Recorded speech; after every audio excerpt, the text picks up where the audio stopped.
Hi, friends, and welcome to the Out of OCD podcast, your source for understanding and managing obsessive-compulsive disorder. This podcast explores the realities of OCD, personal stories, treatment approaches, and tips for breaking free from those often debilitating intrusive thoughts and compulsive behaviors. I'm your host, Dr. Toy Hirschman, not a therapist, but someone who has also lived with severe OCD and co-occurring disorders. Please join me for real stories, pro tips, and a sometimes humorous look at busting through OCD. Let's get started kicking OCD out of our lives for good.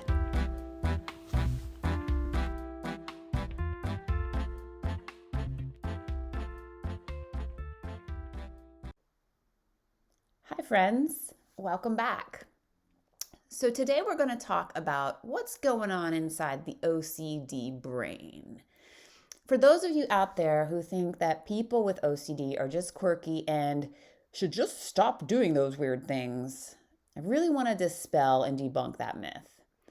You wouldn't tell somebody who is diabetic to just stop being diabetic, or tell somebody with the flu, hey, just stop having the flu, you big silly. I mean, wouldn't that be nice if you could do that? How many of us with OCD or other mental illnesses hear that from people all the time?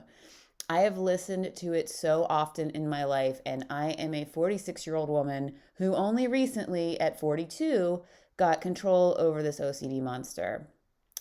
Yeah, it ebbed and flowed for my whole life, but it finally got to the point where I couldn't even put my clothes on, y'all, and get out of my house. I'm a mother of 2 boys and a CEO of a nonprofit, and so you can imagine how debilitating this was. Here's what it feels like to have OCD.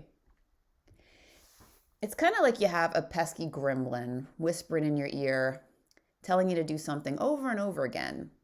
Now, this is in no way like somebody who hears voices. It's not really a voice, but it's like a gremlin in your head. It's like having an urge or a compulsion to do something, whether that's to wash your hands, organize your soups, collect things, etc.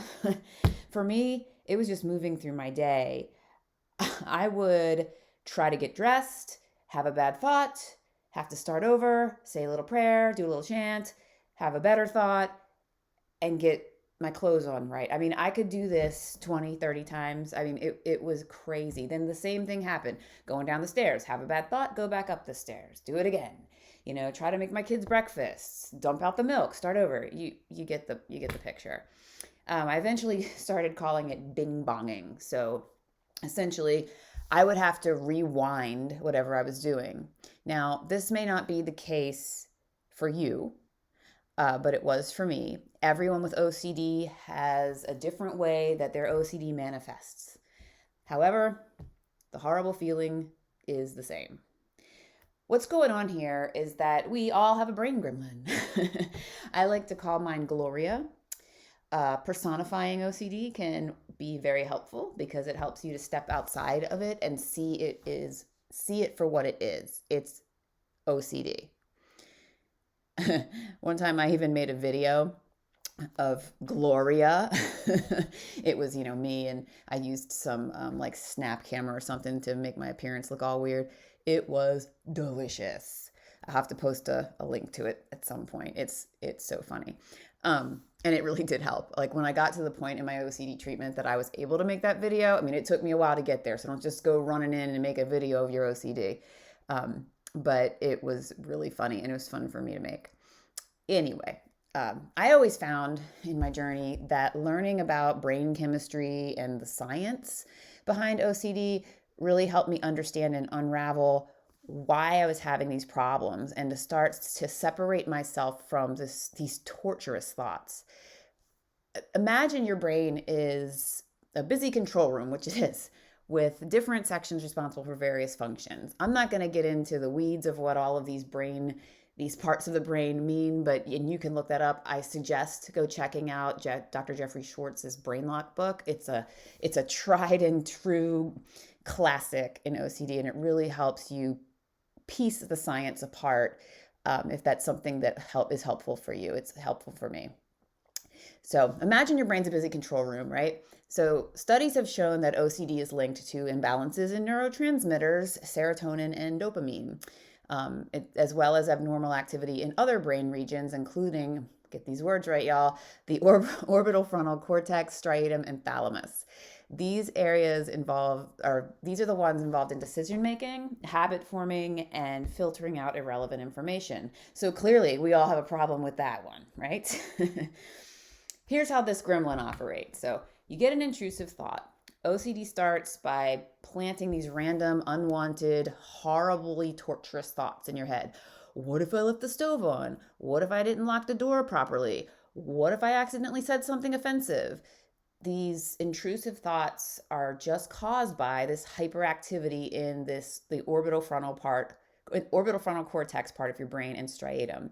And those are the areas responsible for regulating our thoughts and behaviors. Okay, so the next thing that happens is this anxiety alarm sounds, right? As soon as OCD plants an intrusive thought, it sounds the anxiety alarm. Your brain's anxiety center, the amygdala, gets all riled up. We all know this protective yet pesky amygdala thing. So your amygdala gets riled up, sends signals of distress all over your body, and your heart rate starts soaring, your palms might get sweaty, you feel this awful sense like, oh crap, I gotta fix this again. This is just due to an overactive flight or fight response triggered by your intrusive thought.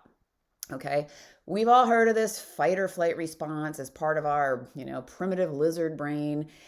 What's happening is that you have a chemical imbalance. And the thing that keeps you safe, the amygdala, the thing that says, don't touch the hot stove. Hey, don't jump off the cliff. Hey, run away from that bear or lay down. Or I think you're supposed to say bear, bear, bear, whatever. It's telling you what to do in an emergency, whether to flee or to fight or whatever you have to do. But in your case with OCD, it starts misfiring. So in people who have OCD, that same feeling of, holy crap, a bear is chasing me, is the same feeling you have when your OCD is triggered. What's so crazy about this is that you can be just as scared by the intrusive thought that's actually not happening to you as you are by the bear. Okay? And that's the part people don't seem to get.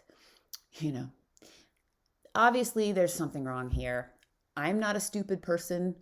Most people with OCD are quite intelligent because let's put it frankly, guys. I mean, we're able to function with 90% of our brains tied behind our back, right? In order to ease that anxiety that you feel from your amygdala, that fight or flight, that panic, that dread, you want to do a compulsion. But that compulsion, unfortunately, is only going to relieve your anxiety for a little while. For me, it was seconds. And then the next OCD attack happened, and then the next one, and the next one. You get what I'm saying. It became incapacitating for real. The thing that you need to understand, though, when you have OCD, and it's hard to understand it, folks, I'm not trying to sugarcoat it, but your brain is flexible. And because of that, you can change it. You can fix the imbalances.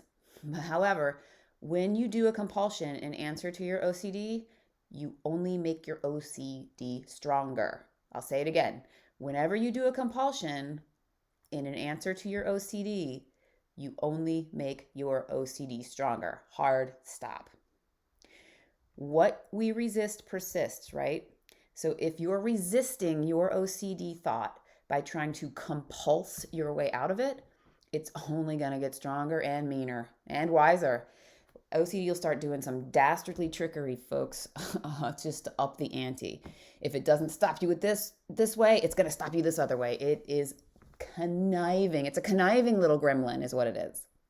Once you do the compulsion, your OCD might take a break, but soon enough, it's back with another thought and the cycle continues. We know what that's like. All of this, though, is due to this thing called the thalamus that acts as a relay station, if you will, for information flow in your brain. And it starts to fail to filter out the irrelevant, intrusive nonsense. So you're inevitably, without doing it on purpose, you're teaching your brain that this compulsion thing is the right way to solve that problem. And it's not. So my sweet friend, The only way out of the OCD cycle is to call your gremlin what it is, an irrelevant nuisance that is giving you irrelevant information.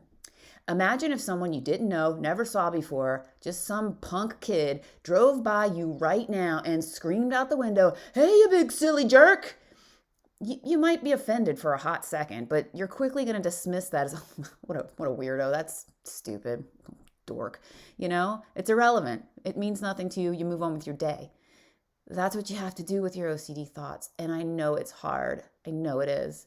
But just remember, it is just a faulty circuit in your brain. It is not you.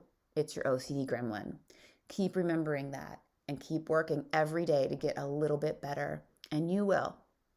So thanks for listening, sweet friend. And I hope you come back and visit this channel more often. I just absolutely love you. Hugs. Bye.